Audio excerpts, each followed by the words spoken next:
Here is my truth. Here is me. Basil is shocked. He screams, "This is your soul! My God, what have you done to yourself?" And what does Dorian do? He kills Basil. He stabs him, repeatedly, because Basil saw the truth, and the truth is something Dorian cannot bear. Then what happens? Dorian blackmails a man to hide the body. That man commits suicide. Dorian is smoking opium in a brothel. Sybil's brother finds him there. "You killed my sister," he says. But Dorian says, "I don't even know that man. That happened 18 years ago. I was a child then. But look at me, I'm still young. You've got the wrong person," and he gets away with it. Because his face is 20 years old. 4. When the mirrors broke. The final reckoning. Dorian Gray can't take it anymore. Every night he looks at the painting. The monster is getting worse. His hands are bloody. Basil's blood. His face is uglier. His eyes are more terrifying.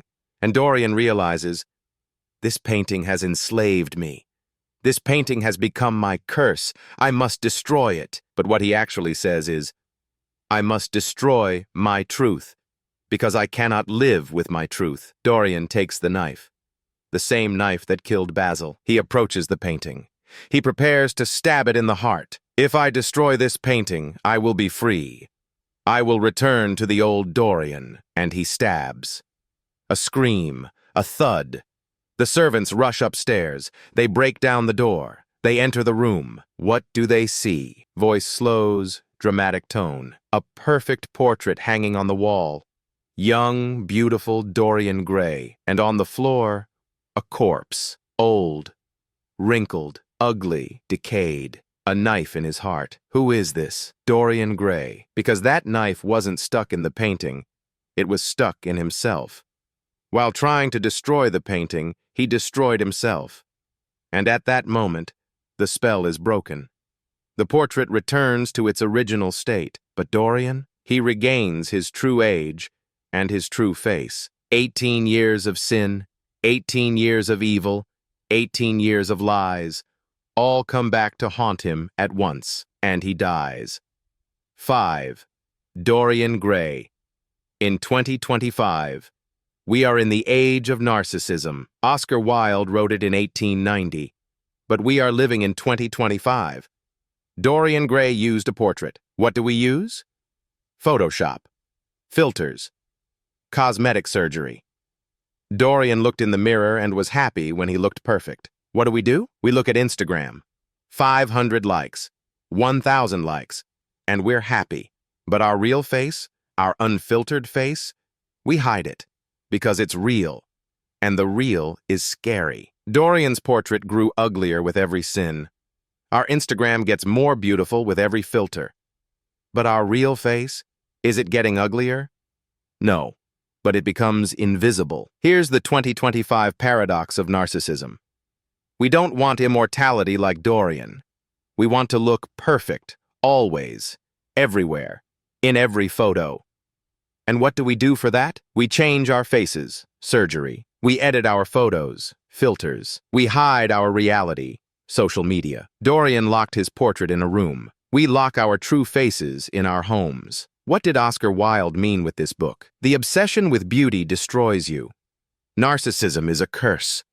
Because when you look in the mirror, you cannot see yourself. You only see the Li you want to see. Dorian looked at the painting, saw the monster, tried to destroy it, and destroyed himself. We look in the mirror, we see the filters, we cannot see the truth, and we disappear. Dorian Gray's story is a tragedy, but it is also a warning. Oscar Wilde says, "Beauty is not important. The soul is important. Truth is important. Loving yourself as you are is important." Dorian didn't live for 18 years. He HID for 18 years.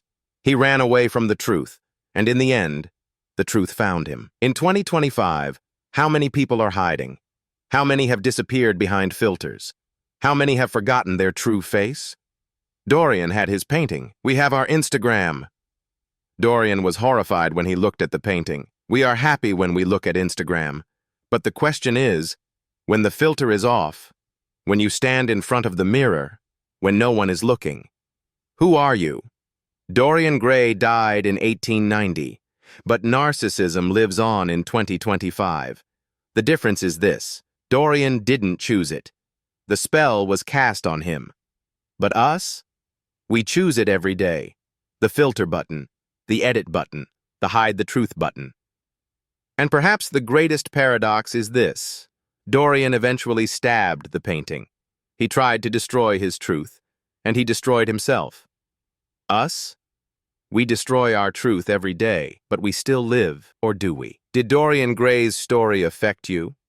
Did you see the narcissism paradox? Write in the comments, do you use filters? Can you love your true face? And subscribe, because classic literature isn't just old books. Classic literature is US. Oscar Wilde wrote it 135 years ago. But today, we are all Dorian Gray. See you in the next video. Read, think, be real. A man loves his reflection in the mirror.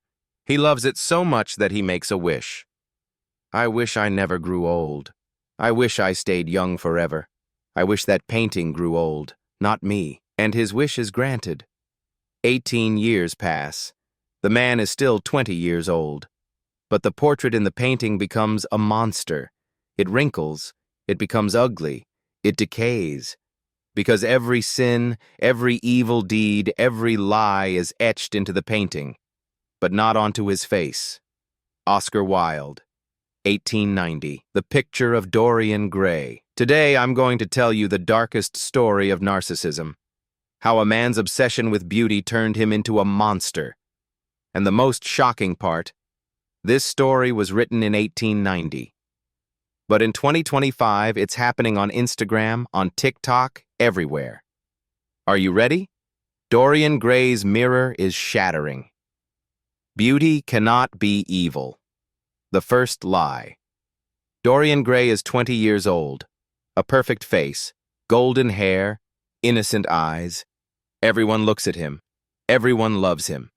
The painter Basil Hallward sees him, falls in love. He paints Dorian's portrait and says, I can't show this painting to anyone because it doesn't hide my admiration for him. Dorian looks at the painting. For the first time, he sees his own beauty, and he is shocked. But then someone else comes along, Lord Henry. Lord Henry is a hedonistic aristocrat, and he says to Dorian, youth is everything. Beauty is everything. You are perfect right now. But this perfection will fade. You will grow old. You will wrinkle. You will become ugly. And nothing will remain. Dorian panics. He looks at the painting. He sees his own future. Old, ugly, forgotten. And at that moment, he makes a wish. I wish that portrait would age, not me. I would give anything for it. And the dark power accepts this. This is Dorian Gray's first mistake. Believing that beauty is valuable. Believing that aging is the end. But the real mistake is another. Thinking that beauty equals goodness. Because Dorian no longer changes. But the portrait on the canvas will change. 2. Every sin leaves a mark. The decline begins. Dorian Gray's first sin, Sybil Vane. Sybil is a young theater actress. Dorian loves her, or so he thinks. Actually, what he loves is her stage persona. Her as Juliet, her as Ophelia. Sybil falls in love with Dorian, and one night she fails on stage because she is no longer acting. She is living. Do you know what Dorian does? You are no longer art. I don't love you. And he leaves her. What does Sybil do? She drinks poison and commits suicide. Dorian returns home. He looks at the painting, and he is shocked. There is a change in the face in the painting. A small trace of cruelty at the corner of the mouth. A slight coldness in the eyes. Dorian understands. The portrait is changing. As he commits sins, the portrait becomes uglier, and he thinks, it doesn't matter that the painting is becoming ugly, because I am still beautiful. Then what happens? 18 years pass. Dorian still looks 20 years old, but his life is deteriorating. Drugs, opium, brothels, He seduces young men and women, then abandons them. He ruins people's lives. Every sin is etched into the painting. The face wrinkles, the eyes are bloodshot, the hands are old, the mouth is crooked. But Dorian, he's still perfect, and London is shocked. Dorian Gray is 38 years old, but he still looks 20. How is that possible? Some are suspicious. What happens to people who get close to him? Why do they all end up ruined, but no one can prove it? Because Dorian's face is still innocent. Here is the first paradox of narcissism. Dorian sells his soul to preserve his beauty. But as his soul decays, his beauty becomes meaningless. Because it is no longer real. It is a lie. 3. The monster looking in the mirror. The peak of narcissism. Dorian Gray locks his portrait in a secret room. No one must see it. Because that portrait shows the truth. And every night Dorian goes to that room. He lifts the cover. He looks at the painting. What does he see? A monster. The face is completely decayed. The eyes are bloodshot. The mouth is twisted with evil. The hands are old and dirty. This is Dorian's true face, the true state of his soul. But what does Dorian do? He looks in the mirror. He sees his own perfect face. And he smiles. This is the darkest paradox of narcissism. Dorian sees his true face in the painting, but he refuses to accept it, because he is still beautiful in the mirror. And he deceives himself like this. That's not me in the painting. That's me in the mirror. I'm still beautiful. That means I'm still good. But one night Basil, his artist friend, comes to visit. Basil says, Dorian, people are saying terrible things about you. They say you're ruining young people. Please tell me, isn't this a lie? Do you know what Dorian does? He takes Basil upstairs. He takes him to the secret room. He lifts the cover.